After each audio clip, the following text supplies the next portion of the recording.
Folks, welcome. Before we begin this week's podcast, a little shout out, a little bit of housekeeping to do with my new Patreon account service that I've set up. The podcast has been going for 3 years now. It's always been a labour of love, self-funded, and it does cost money to put together, not least in terms of time. Each episode, which I believe takes about 10 hours to edit, and there's associated costs with travel and flights and stuff when I travel overseas to meet my guests, particularly in London. I've always wanted to keep the podcast ad-free. I have had requests and offers to take advertising on it.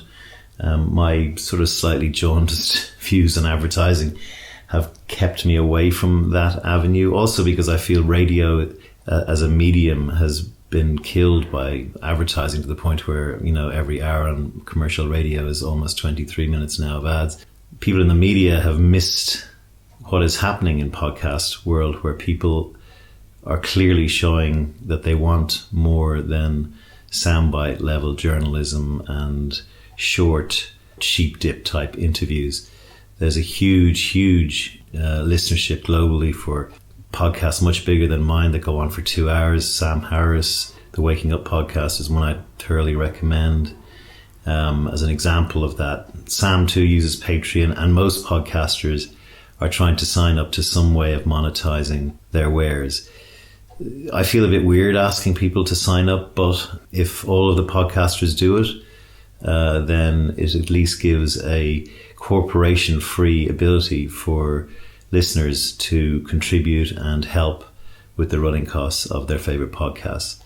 So the Patreon system is www.patreon.com/SeaniebB. On there, you're asked basically to commit a monthly subscription fee. This is a bona fide website. All podcasters around the world use it. And they'll ask you to put your credit card details in and agree a nominal amount that you'll pay every month.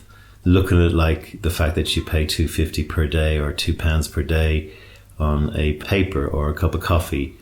The actual amount is not important to me in the slightest. I just love the idea that there are patrons who value the podcast and feel it's a worthwhile contribution to thinking and ideas. And so I would ask those people, if you have money to spare and you are able to afford a couple of bucks a month, to please sign up. It would be very much appreciated. If you can't afford it, the podcast is going to remain free to everybody. That's the intention with which I brought it out. And if you can't afford to pay, don't worry, just listen and continue to enjoy it. So that's a little ad for the podcast. It's the only ad I hope you'll ever hear on A Pint With Seaniebee. The website address again is www.patreon.com/Seaniebee. Thank you. On to today's podcast. And today's podcast has a trigger warning built in, the times in which we live. I have an amazing interview coming up with Juliet May. Juliet is the director of the magnificent Motherland, which is one of the greatest sitcoms to appear out of the UK in the last 5 years.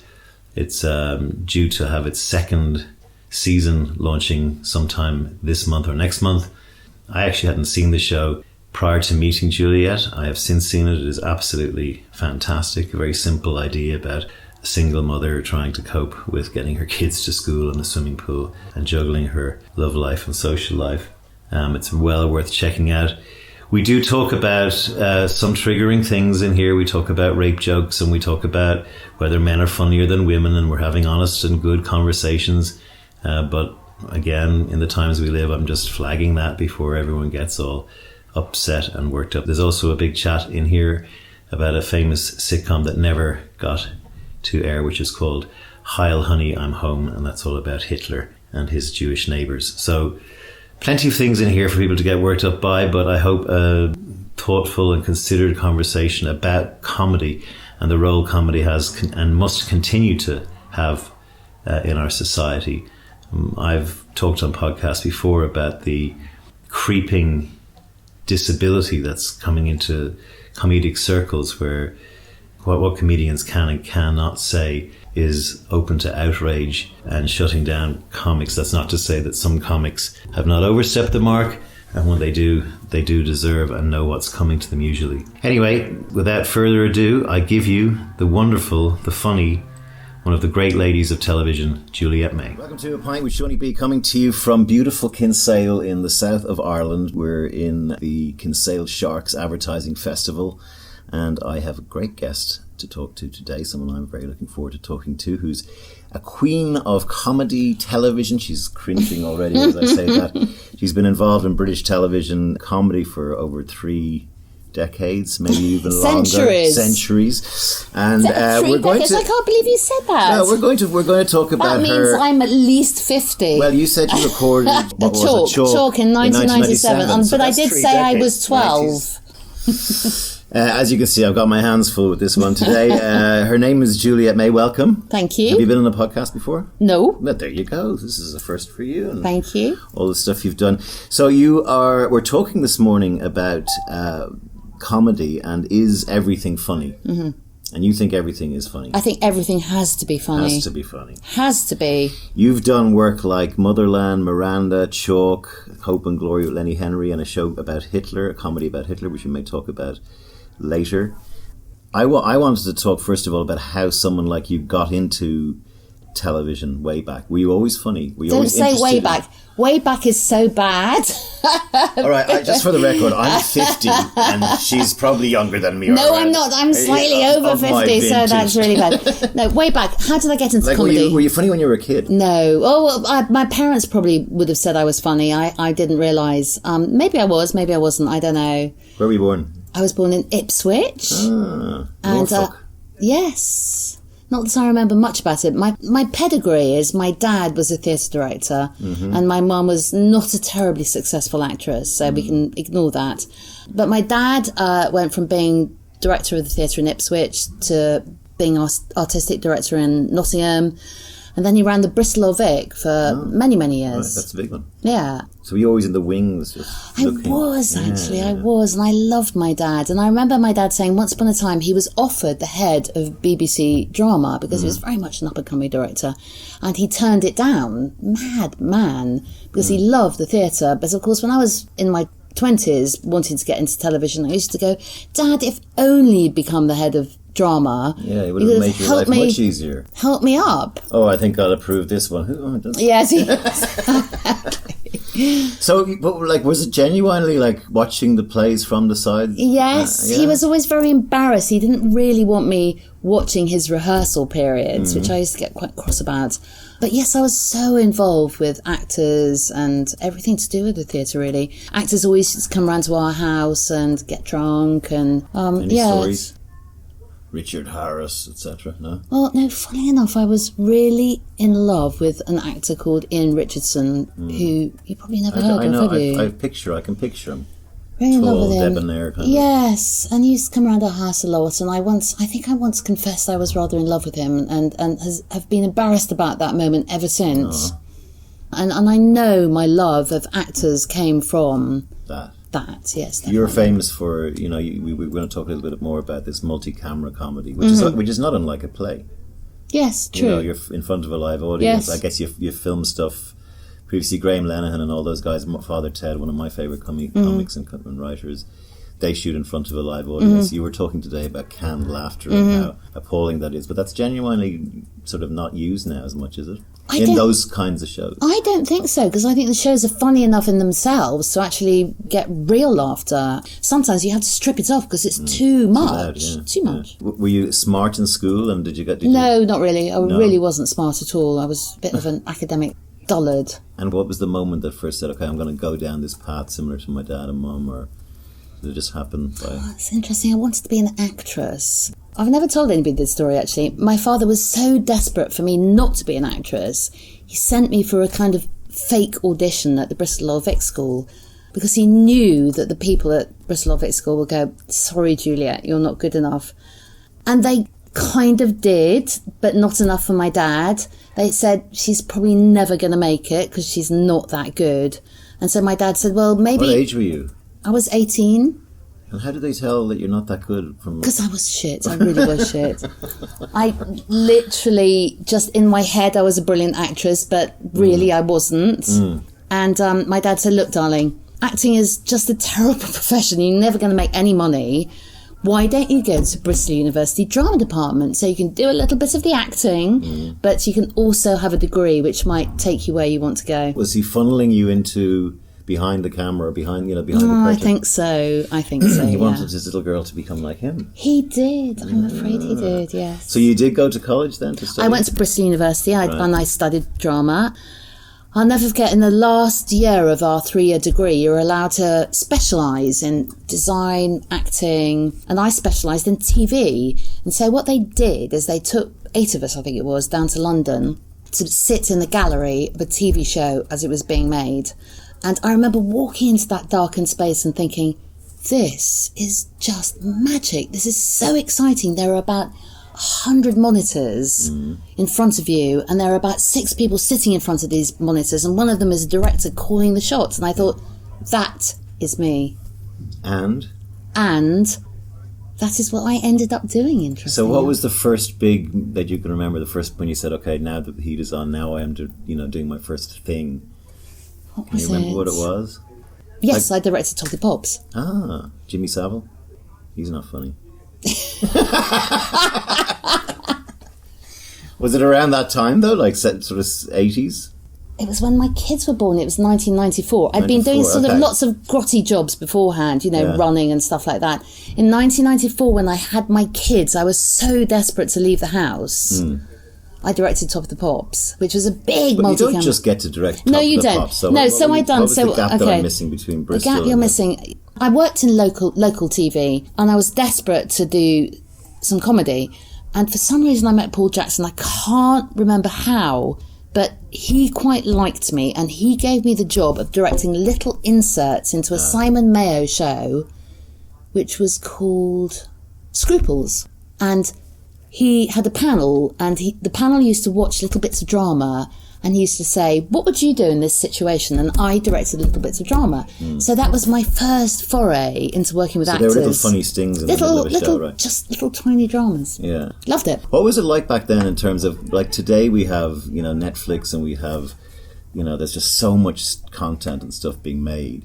I dabbled with radio comedy and stuff like that back in the sort of 90s, and it was always really hard to get stuff up, maybe just in Ireland, but was it easier then than it is now, or more difficult? What do you mean, get stuff up? Well, get stuff approved and into production and made and out there. I mean, it just seems like every week on Netflix there's like 25. We're just snowed with stuff. Whereas a big new show comes out in the autumn schedules, and it's like, okay, these are the 5 big shows that are coming out across British television. Yeah, but I imagine you create your own content, do you, as a comedian? Well, back then we were trying to get little sketch shows, start in radio, hope to get them into television eventually. I mean, that was a path that the Day to Day took, and a lot of British comedies went down there, even Monty Python, and all the way back to David Frost and the Frost Report. Yeah, and all of those shows kind of started off life on radio because it was cheaper. Yes, of course. But do you think it's harder now to get comedy? Get stuff going? I think probably it is, but I'm a hired hand. So I don't write and I don't perform.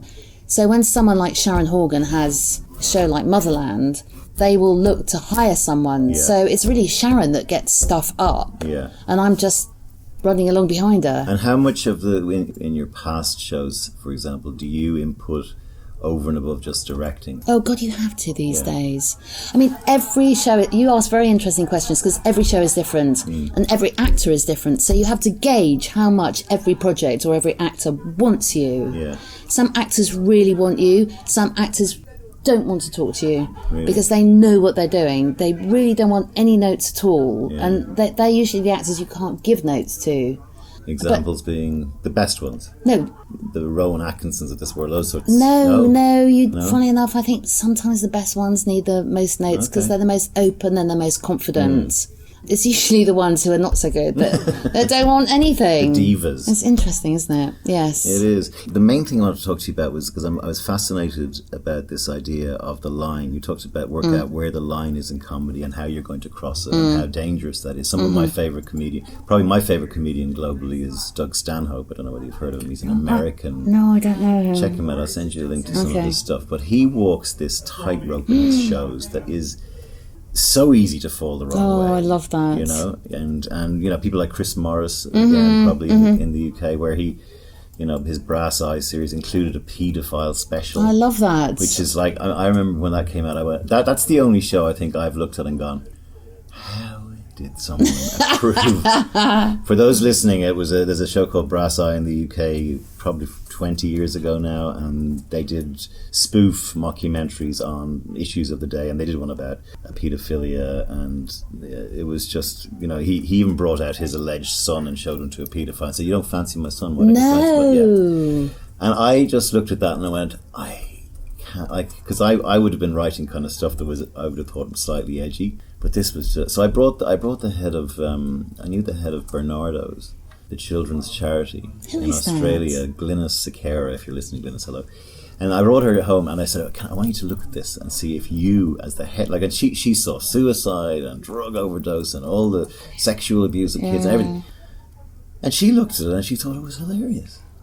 There was one bit in it that she said, maybe not that, but I was fascinated about, and then I suppose the other area is rape. I mean, that's the big topic over in America. You can't do a rape joke. Rape jokes, you're not allowed to do a rape jokes. I mean, where do you stand on those sorts of issues? Nothing is taboo. Honestly, I really honestly believe it. I mean, what did you think about How Honey I'm Home, the clip about Hitler? Yeah, so... Was that so Juliet, explain How Honey I'm Home is a sitcom about Hitler. I mean, there's lots of reasons why that came into being, but...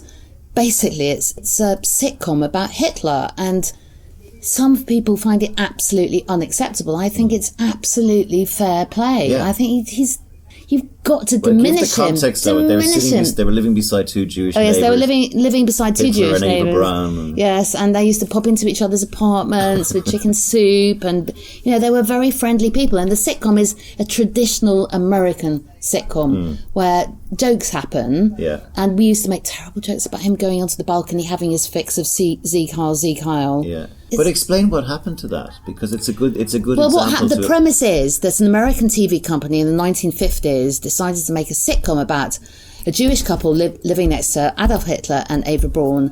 And when it was made in the 1950s, the executives, when they watched it, decided it was just so beyond the boundaries of good taste that they locked it away in the vault, never to be seen again. And lo and behold, in the 1990s, it was found and it was shown.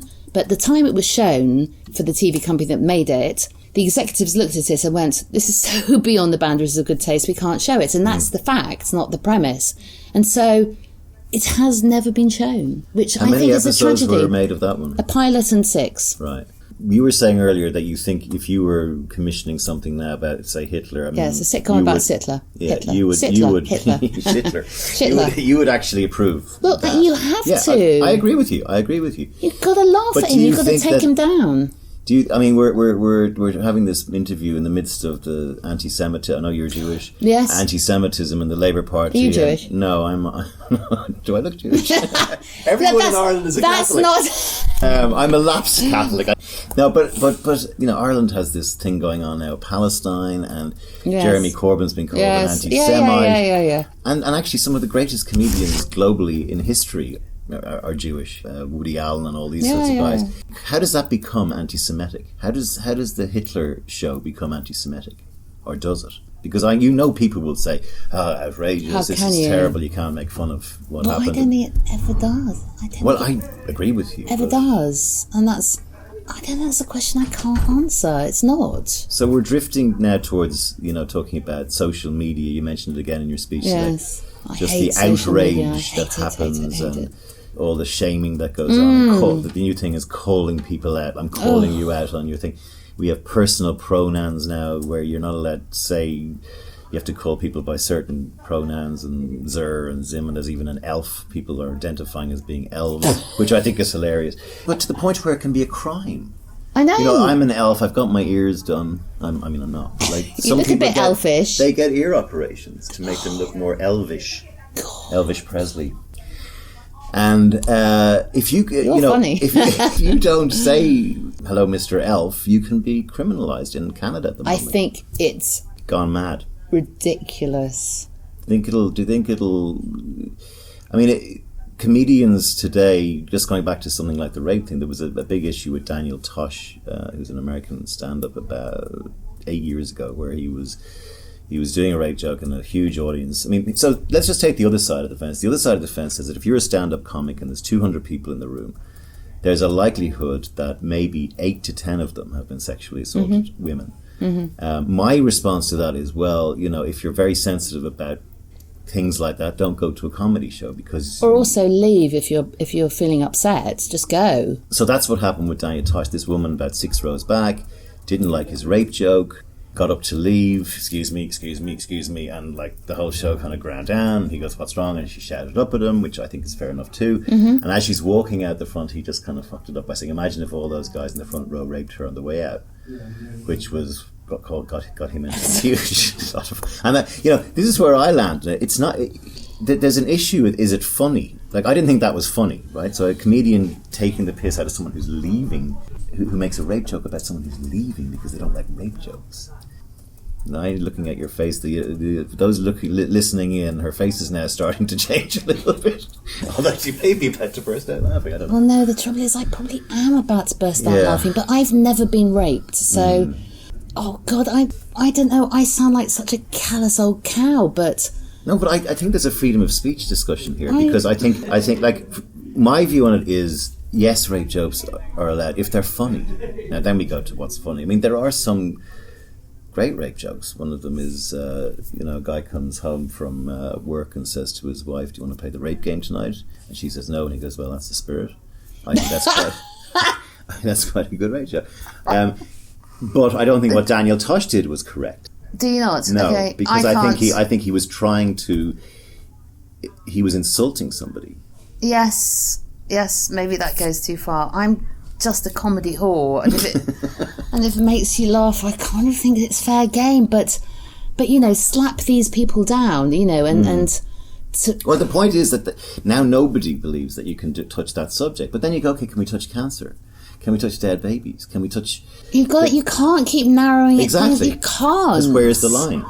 Exactly. Which is what I was talking about very brilliantly. You were, and you had a great you had a great comment about Aristotle and this instrument of truth and using comedy as truth. I talked in the podcast before about the court jester in the old kings, and like the court jester usually got killed because he overstepped the mark. Did he? Oh, I didn't. That's so the king fascinating. was like, look, I can make this guy laugh, this guy can make, and then eventually he'll say something that the king goes off with his head. The line, get the next one in. Bring in the next jester, yes. But we have a I think very powerful Me Too movement, which is about time this has happened.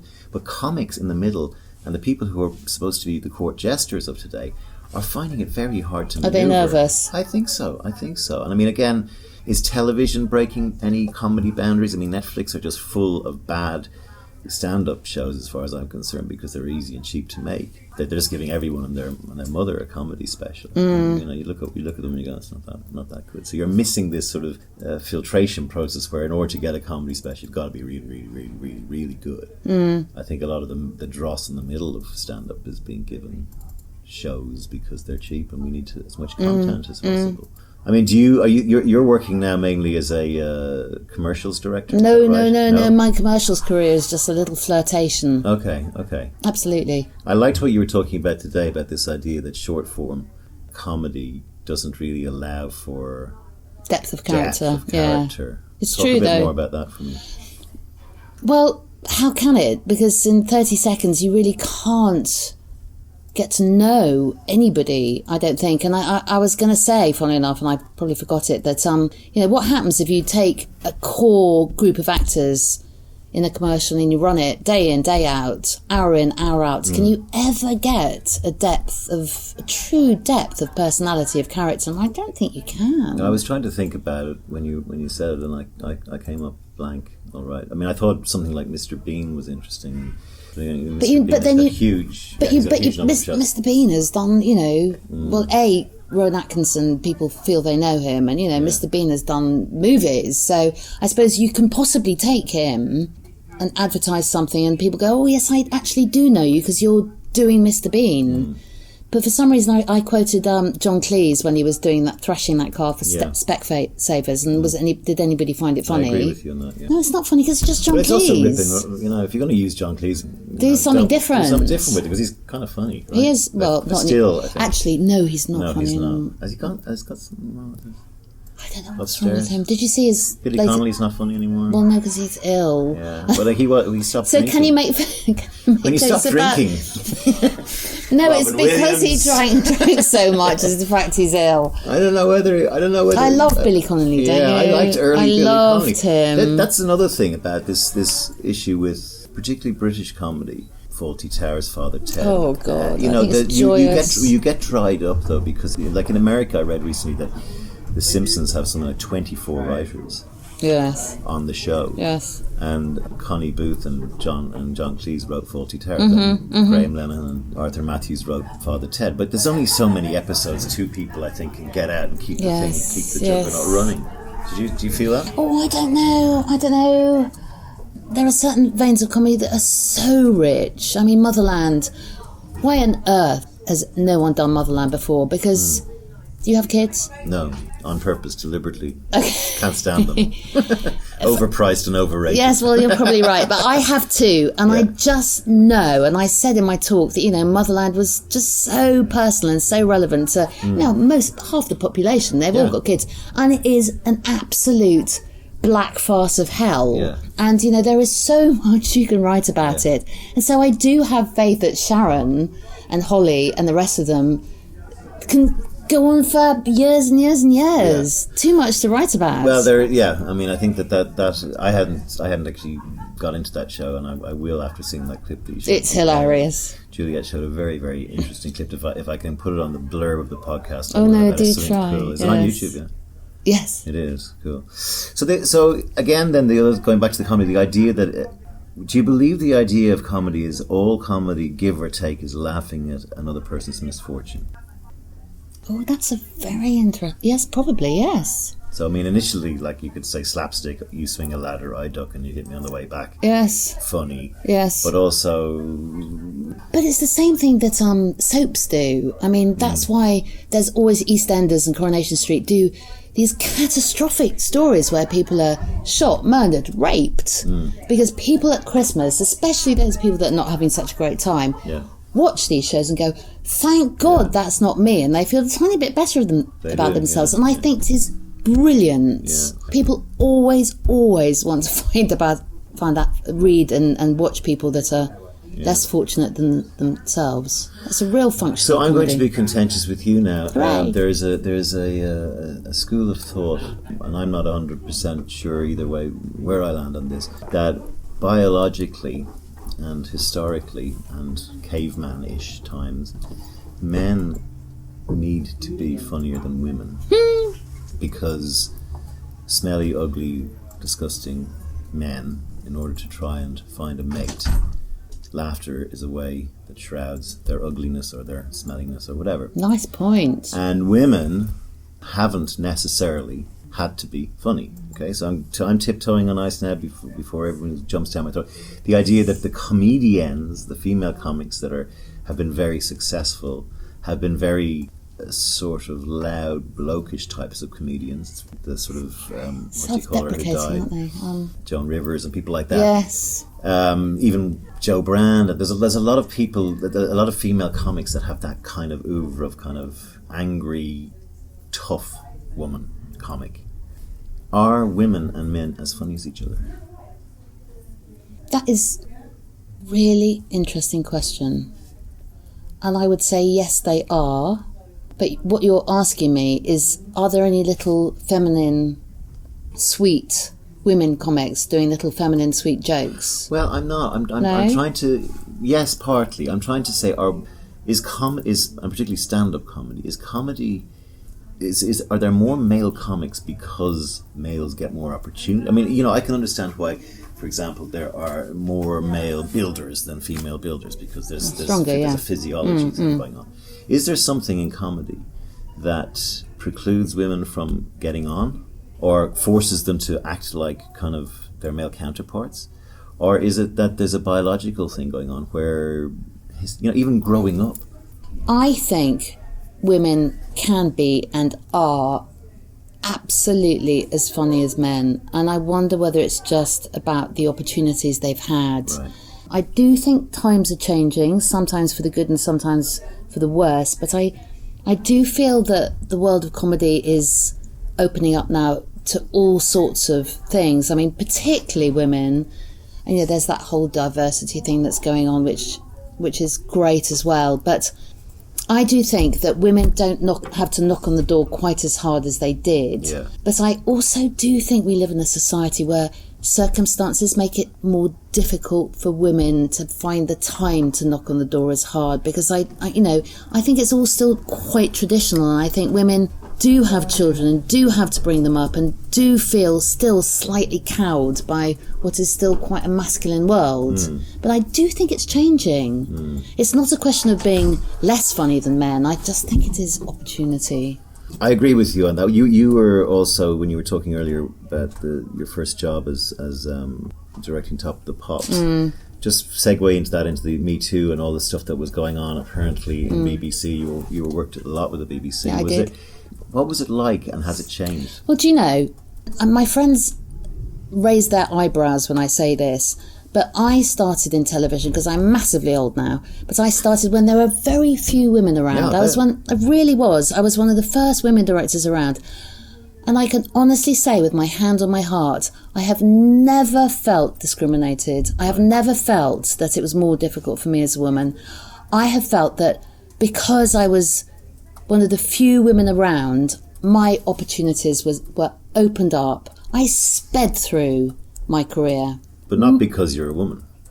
Possibly, no. Because maybe it was meritocracy. It was. I felt absolutely. It was an open, fair playing field. So when all this stuff comes out of the woodwork over the last 10, 15 years, around the time when you were starting off, yes. You didn't see it. Never. Was it a shock to you that it was even there when it came out? Or was it like, I'm not really surprised at some of it? No, it was a shock. Actually, it was a shock. My daughter, I've got a 20-year-old daughter, will have her head in her hands. And she's going, Mum, for God's sake, don't you realise how oppressed we are? How difficult it is for us. But honestly, I never felt it at the time. So how do you look at when your daughter says that to you? Do you agree? She gets really cross. Yeah, my girlfriend does. Really cross. Women do, they're right to, I think. I mean, But I can't talk about something that I never experienced myself. Ever once. Yeah. Never once. Yeah. And there's a lot of talk. I've been talking to some lovely people here, in the advertising industry, and they say, that they champion women's rights, and I think that's great. But I go, yay! I do endorse it, but I can't feel it because I've never experienced it. So, a sitcom that was making light of Me Too. Mm-hmm. Discuss. I'd laugh. It was funny, obviously. And if it's funny. If it's funny. So then who decides what is funny? That's such a big question. I know. Do you know, I get sent lots of scripts and I read them and I go, that's not funny. Put it in the bin. I go, well, it could be funny with a bit of work. Oh, God, that's exhausting. And then you get the third set of scripts, which are the smallest pile, and you read them and you go, bloody hell, get me on this show. That's the funniest thing I've ever read in my life. You can tell from... I honestly can tell. So the middle ground is a lot of hard work and you can make it brilliant, but those odd scripts you get, Motherland was one you just go, that as soon as you saw it. Is hilarious. But then, so Father Ted, we talked about earlier. I was offered that job. No, right. I wasn't offered it. Sadly, I was sent the script and I went for an interview. Please, God, please, because I was really young at that time. Didn't get it, but I knew that was comedy gold. So, but RTE, the Irish television station, passed on it. Did they? Yeah. So it went to the BBC then? Channel 4 made it. I mean, the guy who played Ted was a guy called Dermot Morgan, who died actually. I know. God, he died in the rap party. Because he drank too much? Well, because God probably went, oi. he spent an awful lot of his career impersonating priests and stuff. But when it came out here in Ireland, everyone loved it. And then we found out RTE passed on it. And we were like, because that's, to me, would have been our Fawlty Towers. Yes. I mean, it would have been if it had been. I mean, of course, Irish writers, Irish actors, the whole shebang. But the people who signed the check were Channel 4. I mean, that's just a letdown. So the idea of balls in male and female in commissioning stuff. Again, we're coming sort of full circle round to back to the brass eye conversation. But are there people who are, in your experience, who are braver now when it comes to seeing edgy comedy material? What, braver in terms of men or women? Or commissioning it? No. It's worse. I think it's worse. So people are looking over their shoulder, that will get us into hot water with Yeah. social. Yeah. Okay. Yes, no, absolutely. Because I think there's so much money involved and people really can't be terribly brave, because if you don't get those now only 4 or 5 million, then you're out of there. Yeah.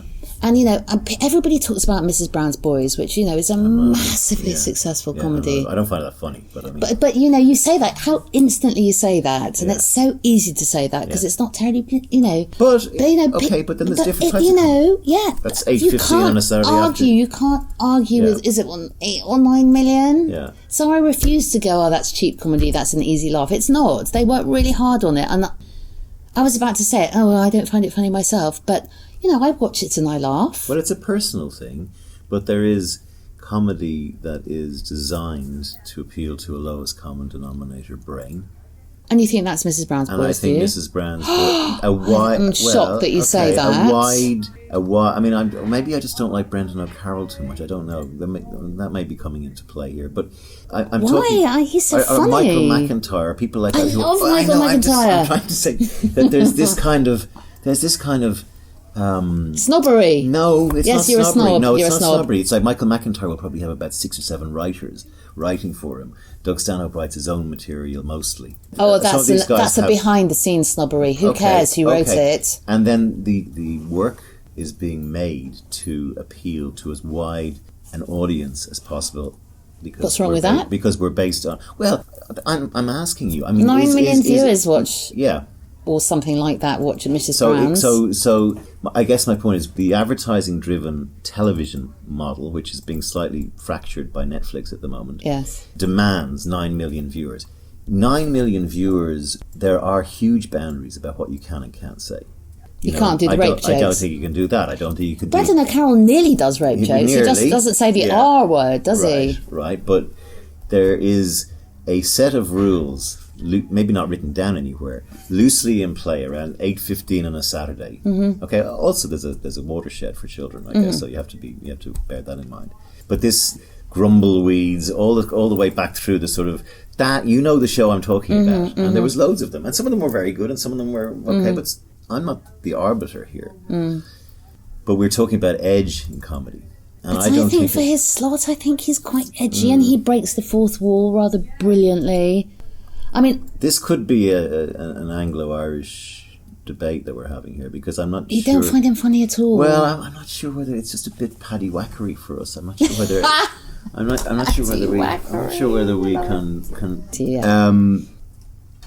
There's a young woman stroke man with writing partners out there who are planning to write the next big sitcom. Mm-hmm. And you're going to be directing it in the future, but you don't know yet. Mm-hmm. What advice do you give to someone who's trying to break into the comedy, particularly sort of let's say sitcom environment? Well, they always say write what you know, but I'm not sure that's great advice. Gosh, let me think about that.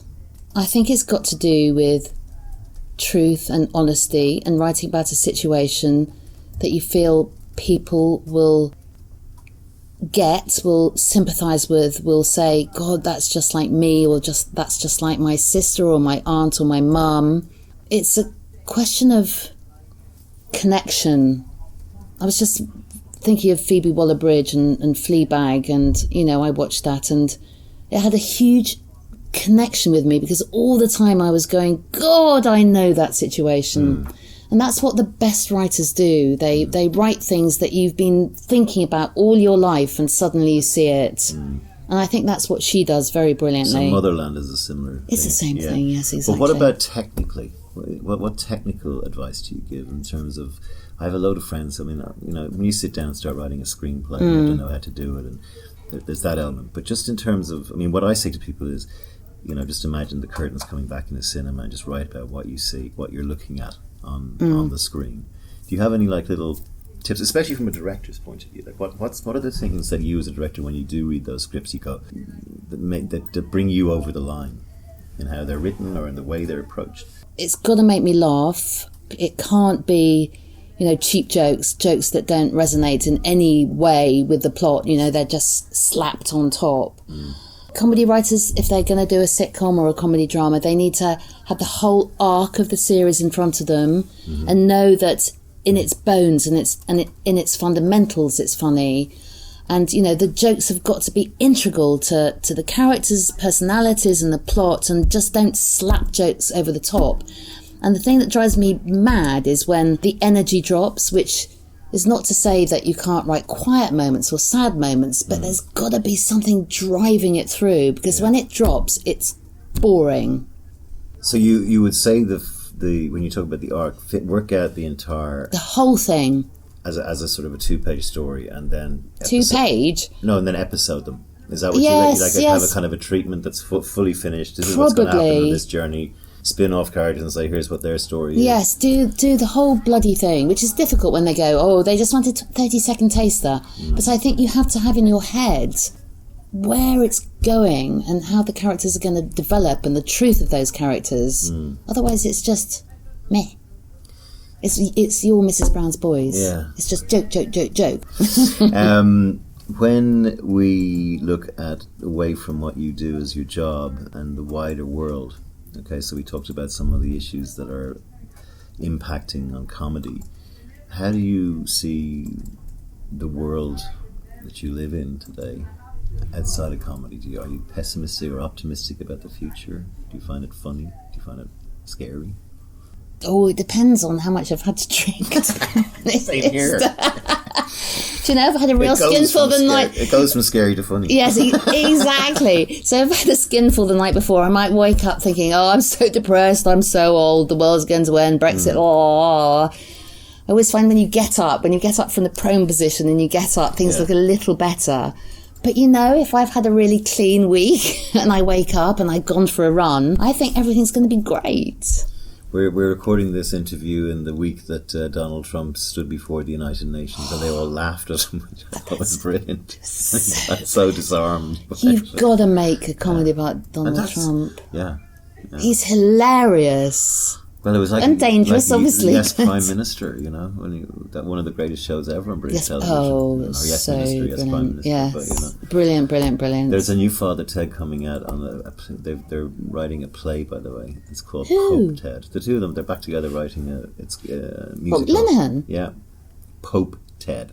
Oh, gotta go Father and see Ted becomes that. the Pope, which is brilliant. Oh, brilliant. What do you say to your younger self, looking back, if you had to go and talk to her? I think I'd say don't worry so much. I think an awful lot of life is wasted by worrying about what people think about you, what you're going to do, what failure you are. Did you have a lot of that? Yes, I think all people that are in this business think that they're frauds and charlatans. I mean, I still do. Before I did that speech this afternoon, I was going, I'm just a fraud and a charlatan.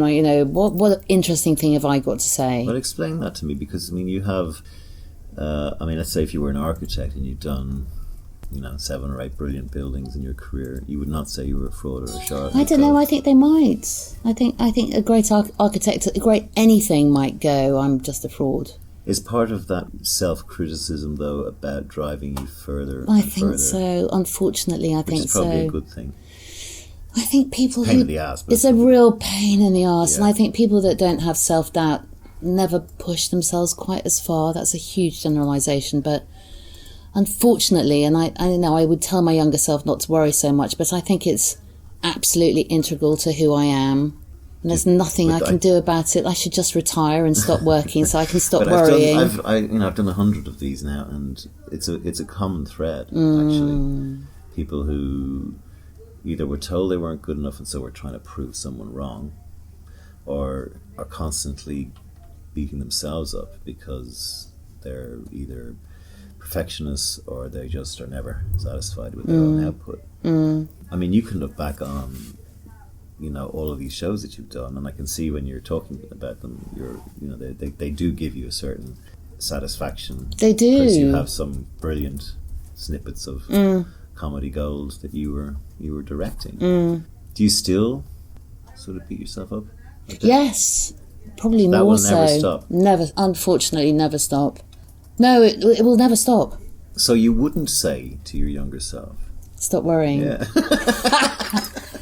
Do you know, directing is like, the reason I do it is it's like beating your head against a brick wall, especially in long form stuff. So I beat my head against a brick wall and worry for 9 weeks. And I always remember the night when the car drives me home when we've wrapped finally. And I sit there as I go over the Westway and I go, I would never do any other job. I'm so happy now. That's because great. It's done. One of the shows you worked on, I think it may have been Chuck, you thought was superb, and you have this story about the reviews that came out. Yeah, they were terrible. Absolutely terrible. And it's quite a long time ago, and I was still quite young, and I remember opening the paper and it said something like, "This show is terrible, I wish it would go away." And I honestly, I remember I was on Paddington Station, I think, going to see my mum, really, and I just went, I can't believe it. In the story I read, you were that everyone was convinced you had a surefire hit. Yes. And there was no way this was not going to be. I mean, what do you think of critics? Well, they've got a job to do, haven't they? You know, everybody has their own taste. But this one, it went so far. Yeah, it left the stable in great order, and by the time it came home from the ride, it would have been whipped to pieces. I'm listening to my bad analogy. It's true, though. I started that off there. It was good. It'd been whipped to pieces. But how? Because in advertising, one of the things that happens is when you win lots of awards, quite often the spot that wins, you look at it and you go, "That was all right," and you're kind of semi-surprised that it's hit the nerve it's hit. And then there's other stuff you think that's definitely going to win, and it doesn't. And it doesn't, I know. Why is that? But do you like me? You go, oh, I love that thing before it hasn't won, and then it doesn't win. You go, no, I wasn't that good anyway, was it? No, I defend it. I keep going, no, this was bloody good. I think I do. I mean, I'm just such a cheap date. I'll go, oh yes, of course, that one that won is brilliant. What about the future of comedy? Where do you see it going? Oh God! You talked about Martin McDonagh, which is I love you pronounced Martin his name wrong. Go on. What did I say? McDonagh. I said McDonagh, didn't I? Yeah, McDonagh. That's because I was very nervous, and I actually called him Terry. I think Terry McDonagh. Yeah, the brother. I think. Yeah, not very good. But like, he's a good example. Oh God, I think he's sensational. I actually went to one of his plays here last week. Oh, which one? It was in the one about the gravedigger, Skull in Connemara. It's called. Is it good? That's one of the trilogies.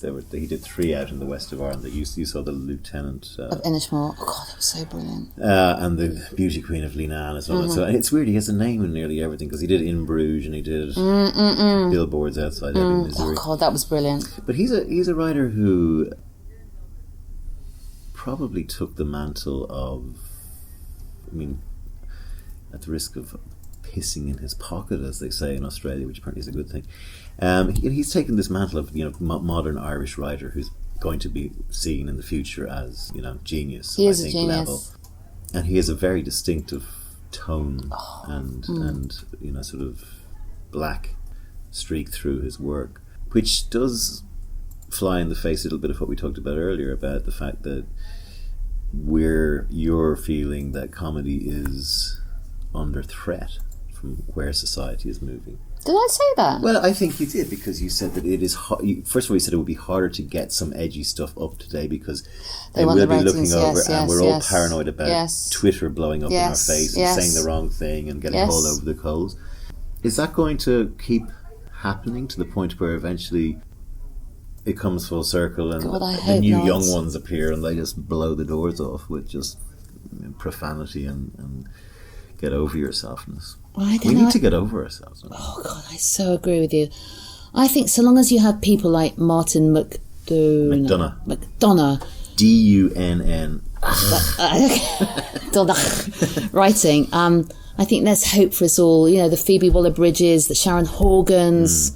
There are some great writers out there, and so what you have to do, I suppose, is just go over that good mark and become brilliant, and then you will be put on TV because people recognise real brilliance. And it's what you were saying, that middle order is dull And, they will always be oppressed and they will always fill the schedules. But so long as you have those brilliant people who spark and, stand out, stand above, then I think we're probably okay. Leave me with two a joke. Or three. Well, okay. No, I don't know any jokes. I'll give you time to think of a joke because you're the one who said that. Leave me with a couple of things that you have found really funny in the last 10, 15 years that may have gone under the radar of a lot of people. Because I watched them as well. Or I'll ask a different question. No. Okay, go on. What are can you give me the sort of 3 shows, bits of humour? You go, I wish I'd done that. And not Mrs. Brown Boys. No. Same question, isn't it? Yeah, no, it's the same question, but it's a very interesting one. It's only because I'm a bit tired. I can't think of them. As soon as you stop, I'll go, shit, they're those. And then it'll be over. Well, it's been really nice talking to you. Well, this is timely, and it's dull, and it's a drama. But obviously, you look at Bodyguard and you go, why am I not directing that? Yeah. Because it's so brilliantly plotted, and so I love that guy. Line of Duty, Jed Mercurio. I think he has the ability. I mean, I know Bodyguard wasn't terribly funny, but you just know that he has the ability to turn something funny. I don't think he ever has. He bodied his bodies, didn't he? Okay, Stephen Moffat, who I talked about, I think is one of those brilliant writers of all time. I think his Doctor Who's a genius. I don't even like science fiction, but you look at how he plots and how he amuses and how he turns things around. I think he's a genius. Phoebe Waller-Bridge, I think, is utterly outstanding. I think Fleabag was brilliant. And also, I think at the moment, Vanity Fair, James Strong's direction of Vanity Fair. I haven't seen that. Oh, God, that makes me laugh so much. And the girl that's playing Becky Sharp, and I've forgotten her name, is exquisite. Excellent. There's some shows that you can find at the end of the blurb of the podcast. Juliet May, it has been a pleasure talking to you. Thank you for taking time out. Oh, my pleasure. I enjoyed the chat and keep making us laugh. No, I'll try. Thank you.